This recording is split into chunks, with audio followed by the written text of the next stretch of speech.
ఈ ప్రపంచంలో చాలా మంది సీరియల్ కిల్లర్స్ ఉన్నారు. అందులో కొంతమందిని పోలీసులు పట్టుకున్నారు. వారికి భయంకరమైన శిక్ష కూడా పడింది. కానీ కొంతమంది సీరియల్ కిల్లర్స్ ని ఇప్పటికి వచ్చి ఎవరు పట్టుకోలేకపోయారు. అందులో ఒకడే నేను ఇప్పుడు చెప్పబోయే zodiac killer. Zodiac, a symbol that now stands for terror. One of America's most notorious serial killers. The Zodiac Killer. Zodiac Killer. అమెరికాలో ఉన్న కాలిఫోర్నియాని అలాగే San Francisco Chronicle news paper ని గడగడలాడించిన సీరియల్ కిల్లర్. ఎన్ని సంవత్సరాలు గడిచిపోయినా సరే అతన్ని ఎందుకని ఎవరు పట్టుకోలేకపోయారు. అతను తన విక్టిమ్స్ ని ఎలా చంపాడో ఈ వీడియోలో నేను మీకు బ్రీఫ్ గా ఎక్స్ప్లెయిన్ చేస్తాను. సో ఎవరు ఈ వీడియోని స్కిప్ చేయకుండా చివరి వరకు చూడండి.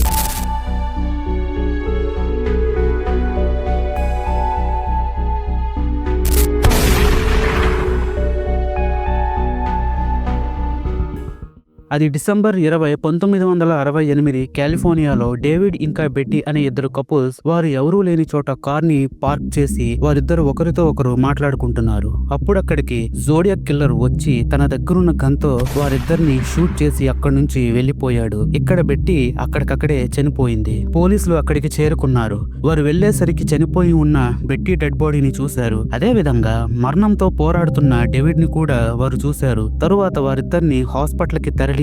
ఇంతకీ ఇన్ఫర్మేషన్ ఇచ్చిన వ్యక్తి ఎవరో పోలీసులకి అర్థం కాలేదు. డేవిడ్ హాస్పిటల్లో ట్రీట్మెంట్ తీసుకుంటూనే తన ప్రాణాలు విడిచాడు. ఇది జోడియాక్ కిల్లర్ చేసిన ఫస్ట్ క్రైమ్. ఇక్కడ నుంచి తన కిల్లింగ్ స్ప్రీ స్టార్ట్ అయింది. అది జూలై 4, 1969. మైకేల్ ఇంకా డార్లిన్ అనే ఇద్దరు కపుల్స్ ని అర్ధరాత్రి ఎవరో గన్తో కాల్చి వెళ్లిపోయారు. ఈ సంఘటన బ్లూ రాక్ స్ప్రింగ్స్ పార్క్ లో ఉన్న పార్కింగ్ లాట్ లో జరిగింది. ఈ విషయం తెలుసుకున్న పోలీసులు అక్కడికి చేరుకున్నారు. కానీ డార్లిన్ అక్కడికక్కడే చనిపోయింది. కానీ మైకేల్ మాత్రం ఆ అటాక్ నుంచి తప్పించుకున్నాడు. హాస్పిటల్లో ఉన్నప్పుడు పోలీసులు మైకేల్ దగ్గర నుంచి హంతకుడికి సంబంధించిన కొన్ని క్లూస్ ని వారు కలెక్ట్ చేశారు. ఇక్కడ ఏంటంటే కిల్లర్ పోలీసులకు ఇన్ఫర్మేషన్ ఫార్వర్డ్ చేస్తున్నాడు. పోలీసులు మీరు హంతకుడిని చూసారా, అతను ఎలా ఉంటాడు అని కిల్లర్ ని అడిగినప్పుడు it's me, I am the killer అని నవ్వుతూ పోలీసులకి సమాధానం చెప్తాడు. ఈ ఇన్సిడెంట్ ఫస్ట్ అటాక్ లో జరిగింది. అలాగే సెకండ్ అటాక్ లో కూడా జరిగింది. ప్రతిసారి పోలీసులకి ఫోన్ చేసి మరీ కిల్లర్ ఇన్ఫర్మేషన్ ని ఫార్వర్డ్ చేస్తున్నాడు. ఆగస్టు 1, 1969 అప్పుడు శాన్ ఫ్రాన్సిస్కో క్రానికల్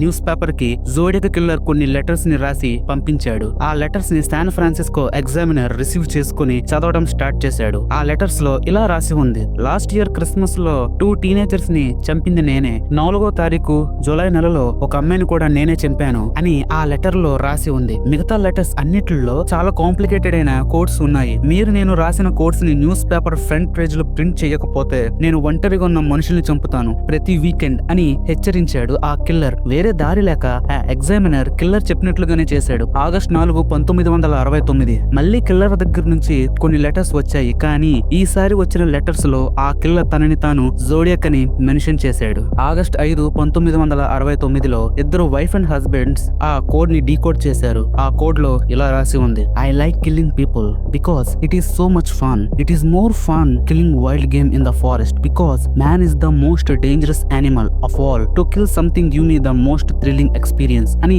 చాలా పెద్ద పారాగ్రాఫ్ వారిద్దరికి దొరికింది. సెప్టెంబర్ 27, 1969 ఈవినింగ్ 4 అయింది. బ్రెయిన్ సిసిలియా అనే ఇద్దరు కపుల్స్ కాలిఫోర్నియాలో ఉన్న ఒక లేక్ దగ్గరికి పిక్నిక్ కి వచ్చారు. ఆ ఇద్దరిని చాలా సేపటి నుంచి ఒక వ్యక్తి చెట్టు వెనకాల దాక్కుని గమనిస్తున్నాడు. ఈ విషయాన్ని సిసిలియా నోటీస్ చేసింది. తర్వాత ఆ వ్యక్తి నడుచుకుంటూ ఆ ఇద్దరి దగ్గరికి వచ్చాడు. తన దగ్గరున్న గన్ బయటికి తీసి ఆ ఇద్దరిని బెదిరించాడు. జోడియాక్ కిల్లర్ వాళ్ళతో ఏమన్నాడంటే, నేను జైలు నుంచి ఎస్కేప్ అయ్యాను. నా దారికి అడ్డొచ్చిన ఒక గాడ్ ని నేను చంపేశాను. నాకు మీ కార్ అలాగే మీ దగ్గరున్న డబ్బులు ఇవ్వండి, నేను మెక్సికోకి వెళ్ళాలి అని చెప్పాడు. తర్వాత సిసిలియాకి ఒక రోప్ ఇచ్చి బ్రెయిన్ ని ఒక చెట్టుకి కట్టేయమన్నాడు. తర్వాత సిసిలియా ఆ జోడియాక్ కిల్లర్ చెప్పినట్లుగానే చేసింది. బ్రెయిన్ మాత్రం ఆ వచ్చినవాడు ఒక దొంగ అనే భ్రమలోనే ఉన్నాడు. తర్వాత ఆ జోడియాక్ కిల్లర్ సిసిలియాని కూడా ఒక చెట్టుకి కట్టేశాడు. తర్వాత ఒక కత్తిని తీసి బ్రెయిన్ ని 6 సార్లు అలాగే సిసిలియాని 10 సార్లు కత్తితో పొడిచాడు. తర్వాత వాళ్ళ కారు డోర్ మీద జోడియాక్ సింబల్ ని డ్రా చేశాడు. తర్వాత వాళ్ళు చనిపోయిన డేట్ ని కూడా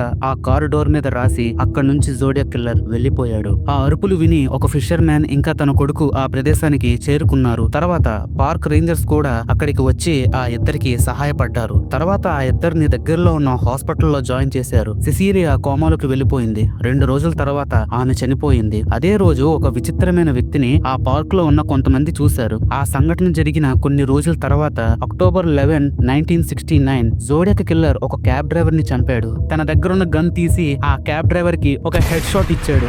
దానివల్ల ఆ వ్యక్తి అక్కడికక్కడే చనిపోయాడు. ఆ క్యాబ్ డ్రైవర్ పేరు పౌల్. ఆ క్యాబ్ డ్రైవర్ ని చంపేసిన తర్వాత జోడియాక్ కిల్లర్ ఆ వ్యక్తికి సంబంధించిన వాలెట్ ని అలాగే కార్ కీస్ ని తీసుకొని అక్కడి నుంచి వెళ్లిపోయాడు. This is the last murder of zodiac killer అని అనుకోవద్దు. ఇక్కడ నుంచి జోడియాక్ కిల్లర్ చాలా లెటర్స్ ని రాసి డిఫరెంట్ న్యూస్ పేపర్స్ కి పంపించాడు. కొంతమంది జోడియాక్ కిల్లర్ ని చూశారు. వారి సహాయంతో కొన్ని డ్రాయింగ్స్ ని కూడా కొంతమంది వ్యక్తులు డ్రా చేశారు. ఆ తర్వాత నుంచి ఎలాంటి మర్డర్స్ జరగలేదు. కేవలం న్యూస్ పేపర్స్ కి డిఫరెంట్ లెటర్స్ మాత్రమే వచ్చేవి. ఇలా చాలా లెటర్స్ వచ్చాయి. జనవరి 29, 1974 లో ఒక లెటర్ లో జోడియాక్ కిల్లర్ నేను 37 మందిని చంపాను అని మెన్షన్ చేశాడు. ఆ తర్వాత నుంచి అతను ఏమయ్యాడో ఎక్కడికి వెళ్ళిపోయాడో ఎవరికీ తెలియదు. పోలీసులు ఎంతో మందిని ఇన్వెస్టిగేట్ చేశారు, కానీ ఎలాంటి ప్రయోజనం లేకుండా పోయింది. జోడియాక్ కిల్లర్ మాత్రం చాలా తెలివిగా తప్పించుకున్నాడు. అతను ఎలా ఉంటాడో ఇప్పటికీ ఎవ్వరికీ తెలియదు.